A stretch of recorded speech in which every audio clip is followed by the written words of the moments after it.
अंकिता भंडारी का केस एक ऐसी दुखद कहानी जिसने पूरे देश को हिलाकर रख दिया। पर यह मामला सिर्फ एक घटना नहीं है, बल्कि इसकी जांच को लेकर जो सवाल उठे हैं वो कहीं ज्यादा गंभीर हैं। तो चलिए आज इसी पूरे मामले को और इसकी जांच पर उठ रहे सवालों को परत दर परत समझते हैं। बस यही एक सवाल है जो इस पूरे केस के केंद्र में है। इसी सवाल ने जनता में गुस्सा भर दिया और एक बड़ी राजनीतिक बहस को जन्म दिया। और यही वो सवाल है जो आज भी बना हुआ है कि आखिर ये वीआईपी था कौन। तो एक बार जल्दी से देख लेते हैं कि हुआ क्या था। बात है सितंबर 2022 की। 19 साल की अंकिता भंडारी, जो एक रिसोर्ट में रिसेप्शनिस्ट थी, अचानक लापता हो गईं। कुछ ही दिनों बाद उनकी बॉडी उत्तराखंड में एक नहर से मिली। पुलिस ने एक्शन लिया और रिसोर्ट के मालिक पुलकित आर्य और उसके 2 साथियों को हत्या के इल्जाम में गिरफ्तार कर लिया। बस फिर क्या था, इस घटना के बाद पूरे उत्तराखंड में जबरदस्त गुस्सा फूटा और न्याय के लिए प्रदर्शन शुरू हो गए।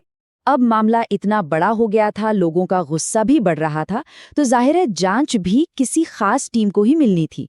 और इसीलिए एक स्पेशल इन्वेस्टिगेशन टीम, जिसे हम एसआईटी कहते हैं, बनाई गई और उसे ये केस सौंपा गया।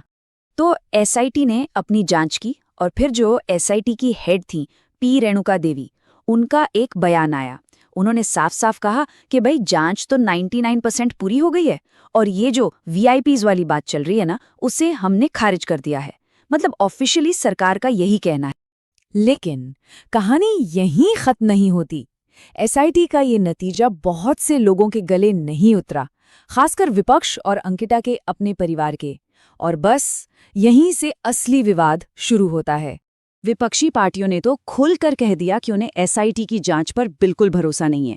उनकी मांग साफ थी, केस को सीबीआई को दिया जाए, और सिर्फ सीबीआई को ही नहीं, बल्कि जांच हाई कोर्ट के किसी सिटिंग जज की देखरेख में हो। तो अब देखिए, हमारे सामने 2 अलग अलग नैरेटिव हैं, एकदम एक दूसरे से उलट। एक तरफ एसआईटी है जो कह रही है कि भाई कोई वीआईपी एंगल था ही नहीं। उनके मुताबिक न तो कोई वीआईपी उस दिन रिजॉर्ट में था और ना ही इसका कोई सबूत है। कॉल रिकॉर्ड से लेकर स्टाफ के बयानों तक सब यही कहते हैं। और दूसरी तरफ है विपक्ष, जिसका सीधा सीधा इल्जाम है कि किसी बड़े वीआईपी को बचाया जा रहा है। उनका ये भी कहना है कि रिजॉर्ट पर जो बुलडोजर चला वो जानबूझकर जल्दबाजी में चलाया गया ताकि सारे जरूरी सबूत मिटा दिए जाएं। अब ये बार बार सीबीआई जांच की मांग उठ क्यों रही है? देखिए, सीबीआई यानी सेंट्रल ब्यूरो ऑफ इन्वेस्टिगेशन देश की सबसे बड़ी जांच एजेंसी है। जब भी कोई बहुत हाई प्रोफाइल केस होता है या कोई ऐसा मामला जिसमें राजनीति का एंगल हो और लोकल पुलिस या जांच एजेंसी पर भरोसा नहीं होता, तब सीबीआई जांच की मांग की जाती है। तो आज की तारीख में सिचुएशन क्या है? मामला एक तरह से फंसा हुआ है।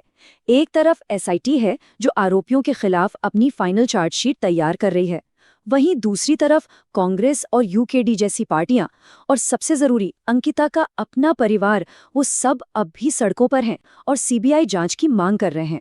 और इन सब के बीच वो एक सवाल कि आखिर वो वीआईपी कौन था, वो आज भी हवा में लटका हुआ है। तो आखिर में एक बहुत बड़ा सवाल खड़ा होता है। जब किसी केस की आधिकारिक जांच पर ही भरोसा उठ जाए, जब जांच करने वालों पर ही सवाल उठने लगे, तो क्या सच में न्याय मिल सकता है? ये सवाल सिर्फ अंकिता भंडारी केस का नहीं है, ये हमारे पूरे जस्टिस सिस्टम पर भरोसे का सवाल